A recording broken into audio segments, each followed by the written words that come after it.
anything that happened post January 6th is on the hand of those individuals, not only named by the folks you just listed, Proud Boys, whomever, but the members of Congress who have perpetuated this. This is an underground thing that's becoming commonplace.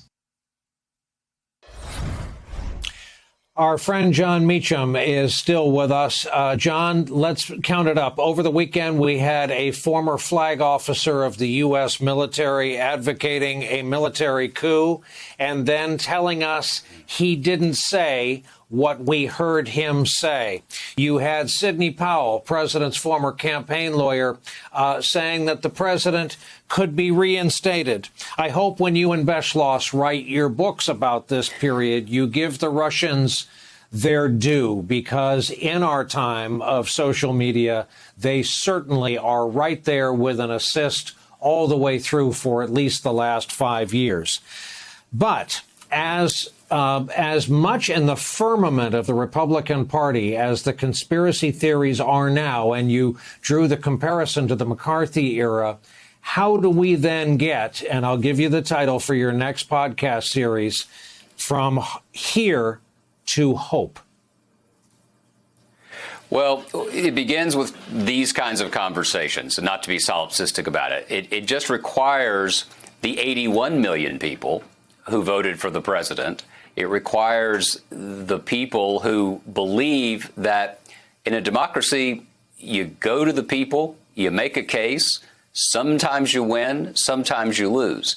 It's fine to be a 51-49 nation, as long as the 49 acknowledge that the 51 actually carried the day. And then you go back and you try to fight it out again. That presumes, however, that politics is a mediation of differences and not a perpetual Armageddon where you have one side, and this is not a both sides thing. This is a problem with the Republican Party.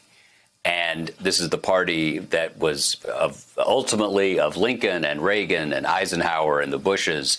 And there are many people who have many objections to those figures. But it was a rational actor within the constitutional system. Right now, it's not. And, in foreign policy speak, you always try to figure out, is there a rational actor in a negotiation? Right now, there's not a rational actor. The Republican Party is not acting in a rational way. So what do?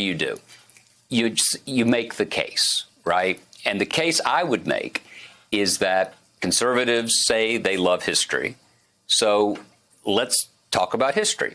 The history of the United States, the reason this, I believe, continues to be an experiment worth defending is because it has been devoted to an idea that, in fact, we are all created equal and are endowed by our Creator with certain inalienable rights.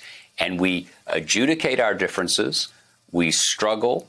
We, in the words of Theodore Parker, adopted by Dr. King, we try to bend the arc of a moral universe toward justice. Sometimes it bends toward justice, sometimes it doesn't. And it only bends toward justice when we have more people like Margaret Chase Smith and fewer people like Joe McCarthy and more people like John Lewis and fewer people like Bull Connor. And that's the only way a democracy shifts is A, people argue for the truth, and B, everybody accepts the rules. We can control the first, we can tell the truth. Getting folks to obey the rules has to be the focus, I think, of the next 2 years, heading into what could be a very chaotic 2024 election. And if you are a conservative and you think that by supporting this Trump-fed worldview, where it doesn't matter really who wins, I should win, and therefore I'm going to rip apart the system, you are acting ahistorically. You are not acting within the best traditions of the United States. You are, in fact, supporting the kind of system that we have projected power again and again abroad to defeat. That is now the enemy here, and it's what we have to fight.